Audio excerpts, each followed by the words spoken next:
আপনি কি জানেন আজান দেওয়ার সময় কুকুর ডাকে কেন? এর রহস্য কি? ভিডিওটি শেষ পর্যন্ত দেখুন, জানতে পারবেন। আজানের সময় দেখা যায় আকাশের দিকে মুখ উঁচু করে কুকুরগুলো ডেকে ওঠে।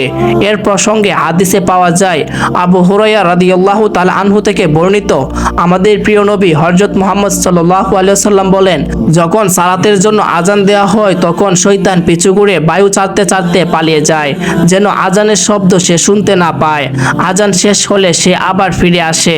আবার যখন একামত দেওয়া হয় তখন আবার পালায়ন করে। একামত শেষ হলে পুনরায় ফিরে আসে এবং সালাত আদায়কারীদের মনে সন্দেহ বিচ্ছেদ সৃষ্টি করতে থাকে।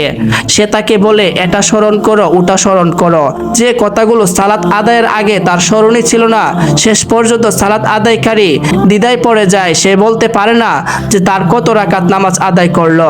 অন্য এক হাদিসে রাসূল সাল্লাল্লাহু আলাইহি সাল্লাম বলেন, যখন তোমরা রাতে কুকুরের চিৎকার এবং গাধার ডাক শুনতে পাবে তখন আল্লাহর কাছে অভিশপ্ত শয়তান হতে আশ্রয় চাইবে, কেননা তারা এমন কিছু দেখতে পায় যা তোমরা দেখতে পাও না। সবাইকে জানিয়ে দেওয়ার জন্য অবশ্যই ভিডিওটি শেয়ার করুন।